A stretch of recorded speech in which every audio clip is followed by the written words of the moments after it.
Good morning everyone, welcome to UPSC परीक्षा।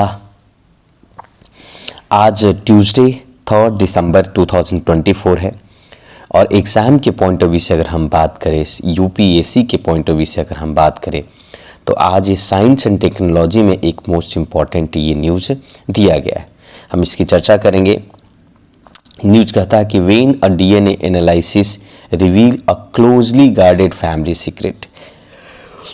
DNA analysis की बात कही जा रही है। जैसा कि आपने देखा होगा कि कई प्रश्न ऐसे पूछे जा चुके हैं यूपीएससी में, तो चलिए थोड़ा सा इस न्यूज़ पर हम लोग प्रकाश डालते हैं। डीएनए फिंगरप्रिंट और डायग्नोसिस CDFD की अगर हम बात करें, centre for DNA finger printing diagnosis is a government laboratory. ये एक सरकार की लेबोरेटरी है हैदराबाद में और ये प्रोवाइड करवाती है डीएनए बेस्ड इन्वेस्टिगेशन सर्विसेज को। जैसे फॉर एग्जांपल पुलिस का कोई मुद्दा हुआ, जुडिशरी, हॉस्पिटल, हर जगह जो ये प्रमुख डीएनए से संबंधित जो रिपोर्ट है ये हैदराबाद से जाता है। जैसे कोई पर्टिकुलर ऑर्गन ट्रांसप्लांट करने की अगर बात हुई तो अब यहाँ पर देख सकते हैं कि रिसेंटली हाल फिलहाल में CDFD ने हैंडल किया है, एक फैमिली केसेस को हैंडल किया है। फादर ने उसे ऑफ़र किया कि भाई उससे उस ऑर्गन को डोनेट करने के लिए अपने बेटे को ऑर्गन डोनेट करेगा। तो CDFD की टेक्नीशियंस ने जनरेट किया डीएनए प्रोफाइल डोनर का, यानी कि जो डोनर है, पिता है, उनके प्रोफाइल को जनरेट किया, देखा कि भाई, और साथ में पेशेंट और पेशेंट के माँ को भी, इन सबको प्रोफाइल तैयार किया। प्रोफाइल तैयार करने के बाद वाइल डीएनए प्रोफाइल जो मदर के प्रोफाइल और सन दोनों को consistent with the claim mother son relations. अब ये बात लगातार थी कि while the DNA profile of mother and son were consistent with their claims mother son relations and those of father his sons are not. लेकिन अब यहाँ पर ये था कि माँ और पुत्र के बीच के रिलेशन तो दिख रहे थे, लेकिन those of father and his sons are not. और पिता और माँ, ये पिता और पुत्र के बीच के जो संबंध थे वो डीएनए के थ्रू नहीं दिख रहा था। यानी कि कह सकते हो कि भाई डीएनए में ये दिखा रहा था कि women's husbands was not actual father, यानी उस महिला का जो पति है उस बच्चे का एक्चुअल फादर, पेशेंट का पिता है ही नहीं, लेकिन close paternal relative patient, but close paternal relative possibly a brother of actual father, यानी कि एक्चुअल फादर उसका भाई हो। पैटर्नल रिलेटिव यानी कि चाचा अंकल उसके भाई है। And this finding did not preclude the organs transplant procedure. और इस तरीके की चीज जो है इस प्रोसीजर में ऑर्गन को ट्रांसप्लांट नहीं कर, but by revealing the practice of levirate, they created potentially a wicked situation for the family। इस परिवार के लिए एक new type of the things देखने को मिला।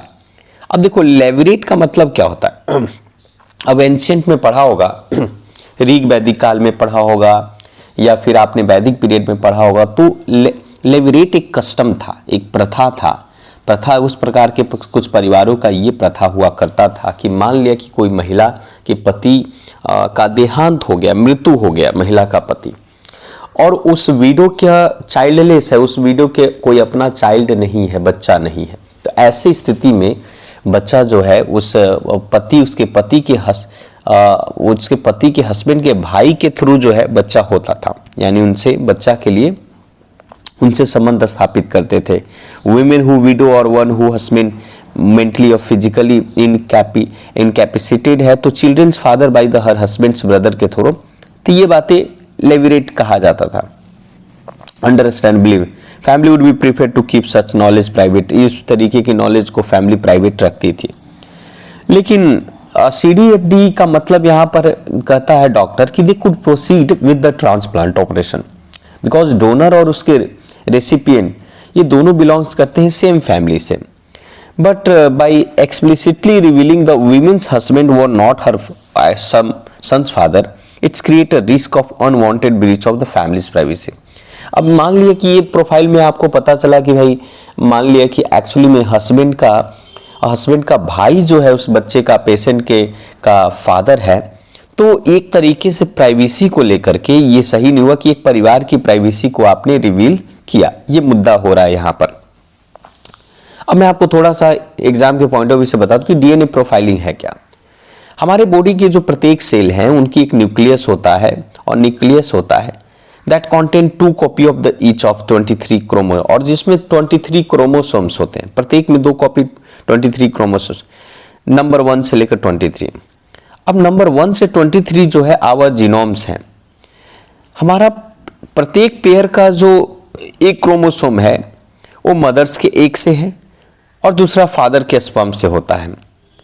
सो when we make our own reproductive cells, जब हम अपना खुद रिप्रोडक्टिव सेल्स और एग्स या स्पर्म इस एक से बनाते हैं, तो स्पर्म्स रिसीव ओनली 1 क्रोमोसोम, तो उससे एक क्रोमोसोम्स एक पेयर से निकलता है और इस तरीके से जीनोम का सेट तैयार होता है।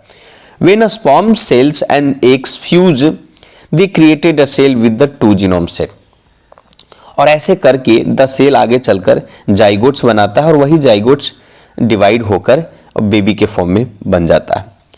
अब यहाँ पर देखोगे कि every chromosomes content single DNA, हर क्रोमोसोम्स में एक सिंगल डीएनए मॉलिक्यूल्स होता है एंड टू एंड में।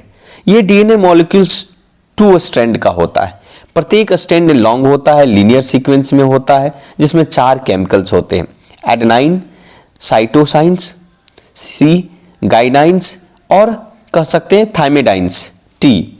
इस 1 स्ट्रैंड में बॉन्ड होते हैं टीएस में अदर, जी बॉन्ड्स भी होता है, सीएस बॉन्ड्स होता है, इस तरीके के बहुत सारे, और इसको डीएनए बेस भी कहा जाता है, डीएनए बेस कहा जाता है। और ये डीएनए बेस कहा जाता है एटी जीसी, एक कॉम्बिनेशंस बनता है डीएनए के बेसिस पर। अब यहाँ पर देखो कि ह्यूमंस का सबसे लार्जेस्ट क्रोमोसोम जो होता है क्रोमोसोम फर्स्ट होता है, जिसमें more than 240 million base pair बनते हैं, और सबसे शॉर्टेस्ट क्रोमोसोम्स 21 होता है, जिसमें 40 मिलियन के आसपास बनते हैं। 23 क्रोमोसोम्स एक साथ मिलकर 3.2 बिलियन बेस पेयर बनाता है। तो इस तरीके से इसके अंदर में बहुत सारे लोकेशन लॉकी होता है। 23 क्रोमोसोम्स के अंदर में कुछ डीएनए सीक्वेंस होते हैं जिसको सैंपल टेंडेम्स रिपीट एसटीडीआर कहा जाता है। Example 1 strand STDR locus might be multiple repeat करेगा सेम पेयर को बेसिस के आधार पर। तो इस तरीके से आप कह सकते हो कि वो बनाया। DNA profile of the person simply number of the time और सिंपल सीक्वेंसेस को रिपीट करता है और बताता है। तो यहाँ पर ये चीजें आपको देखने को मिला। अब आप यहाँ पर समझिए कि जो मुद्दा यहाँ पर है लेविरेट के बारे में हमने बताया, आपके एग्जाम के पॉइंट ऑफ व्यू से महत्वपूर्ण हो सकता है कि लेविरेट एक कस्टम है, एक प्रथा है, जहाँ पर women who is a widow और वन हु हस्बैंड मेंटली या physically incapacitated has been children's father by the her husband's brother, ये चीज। अब अकॉर्डिंग टू टेबल इन सभी चीज़ों के बारे में इस चीज़ों को समझा। अब यहाँ पर लेविरेट मैरिजेज भारत के अंदर में अगर हम बात करें तो इसको यहाँ से एक बार समझिएगा कि जो प्रोजित बिहारी मुखर्जी एक हिस्टोरियंस है साइंस और यूनिवर्सिटी ऑफ पेनिसुलिन आप कह सकते हैं पेंसिल्वेनिया का, अशोक यूनिवर्सिटी हरियाणा में, उन्होंने डिस्कस किया इस प्रैक्टिस के बारे में, अपनी किताबों में कई बार चर्चा किया है। मुखर्जी जी ने भी अपनी किताबों में कहा हिंदू में ये परंपरा हुआ करता था, इस पर काफ़ी डिबेट थी। तो इसी को लेकर के थोड़ी प्राइवेसी को लेकर के मान लिया कि अब साइंस तो बहुत तेज़ी से आपकी प्राइवेसी को रिवील कर देगी, लेकिन एक फैमिली का प्राइवेसी जो है इससे डैमेज हो सकता है। तो ये इससे संबंधित था। चलिए दूसरी अगर हम बात करते हैं दूसरे न्यूज़ पर, ये हमारा एडिटोरियल पार्ट पर अगर हम बात करें, यहाँ पर भी कुछ खास ऐसे नहीं, वर्कर फोस्टर डिसेबिलिटी इंक्लूजन की बात करता है। एक हम टेक्स्ट देख लेते हैं, इंडियाज 1 नेशन 1 सब्सक्रिप्शन, ये आपके एग्जाम के पॉइंट ऑफ व्यू से इंपॉर्टेंट हो सकता है। इंडिया 1 नेशन 1 सब्सक्रिप्शन प्लान क्या है, ओपन एक्सेस फ्यूचर के बारे में थोड़ा समझते हैं। चलिए यहाँ की कहानी स्टोरी इस तरीके से कि यूनियन कैबिनेट ने Indian governments 1 nation 1 subscription schemes लेकर के आया 25 नवंबर को। 1 नेशन 1 सब्सक्रिप्शन प्रॉमिस करता है, प्रोवाइड करता है equitable access to scholarly journals in all public institution, जितने भी पब्लिक इंस्टीट्यूशन हैं उसमें एक जर्नल से एक्स है। अब इसके बारे में थोड़ा सा ध्यान से समझिएगा। ONOS सिंटाइटल क्या करता। पहला मोटेड है around 2018-19 scheme ambitious roll out come with the substantial financial outlet 6000 crore के साथ 3 साल के लिए आया था 2025 से 27 में, paid to 30 major international journal publisher के द्वारा। अब यहाँ पर फॉर पर्सपेक्टिव्स की बात करें तो इंडियन पब्लिक और एकेडमिक इंस्टीट्यूशन ने एक साथ मिलकर 1500 करोड़ रुपया प्रत्येक ईयर हर साल जर्नल पर खर्चा किया सब्सक्रिप्शन पर। This is a rough estimation है, आपका प्रोबेबली है। और इसकी कॉस्ट ऑफ सब्सक्रिप्शन जो है देख सकते हैं आप, लोअर देन 2000 करोड़ से भी साल के नियर जाते हैं। तो यहाँ पर one nation one subscription promise करता है to offer equitable access to research article in respective to institution prestige और फाइनेंशियल कैपेसिटी, विच सिम लगता है कि भाई step toward to democratize knowledge but closer examination reveal to complexity that call be a deeper analysis की बात यहाँ पर करता है। अब ये चीज़ें जो है जिसके में हम बारे में चर्चा कर रहे हैं कि ये है दरअसल इसकी चैलेंजेस क्या है। ग्लोबल जो स्कॉलरी पब्लिशिंग सिस्टम है वो ज़्यादातर कमर्शियल्स के द्वारा काफ़ी डोमिनेटेड है वेस्टर्न कंट्री के अंदर में, यानी कि इसे बेचा जाता है, जिसके कारण से आप कह सकते हैं कि जो सब्सक्रिप्शंस के फ़ी हैं जो एक्सेसिव और इनएफिशिएंसी आ सकती है, लोग नहीं खरीद सकते। ठीक है, भारत के अंदर में इस तरीके का जो टैलेंट रिसोर्सेज की जो ज़रूरत है वो पब्लिशिंग इकोसिस्टम के लिए बहुत ज़रूरी है ताकि इस देश के अंदर में इनोवेशंस को लाया जाए। ज़्यादातर अगर आप देखें तो भारत जैसे देशेज में आउटसोर्सेज किया जाता है विदेशों से, इंडस्ट्री से, इंफ्रास्ट्रक्चर नॉलेज डेफिनेटली इन सभी, लेकिन ये वन नेशन वन सब्सक्रिप्शन के थ्रू ये किया जा सकता है।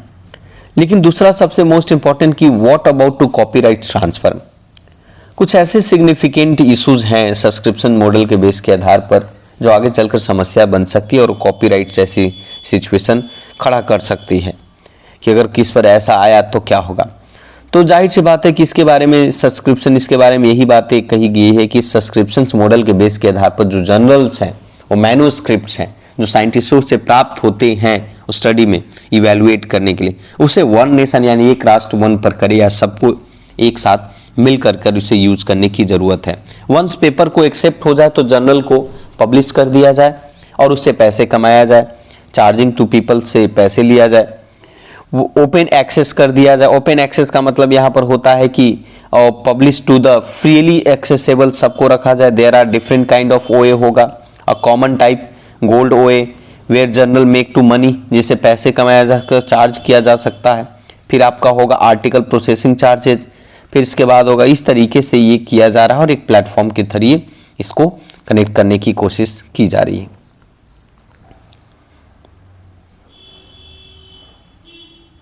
ठीक है, अब ये दूसरा था। तीसरा थोड़ा सा एक और भी बता देता हूं, citizens with disability making it's a right रे। अब इसके बारे में थोड़ा सा हम लोग समझ लेते हैं कि ये आर्टिकल क्या है। प्रदीप कुमार साहब ने लिखा है डिसेबिलिटी इंक्लूजन्स के बारे में। उन्होंने कहा है कि 2011 में नेशनल सेंसस इंडिया में इंडिकेट करता है कि person with disability 2.21% total population है, पूरी जनसंख्या का 2.21% जो है एक तरीके की डिसेबिलिटी के बारे में बात करता है, जिसमें फिगर को अंडर एस्टिमेट भी किया है।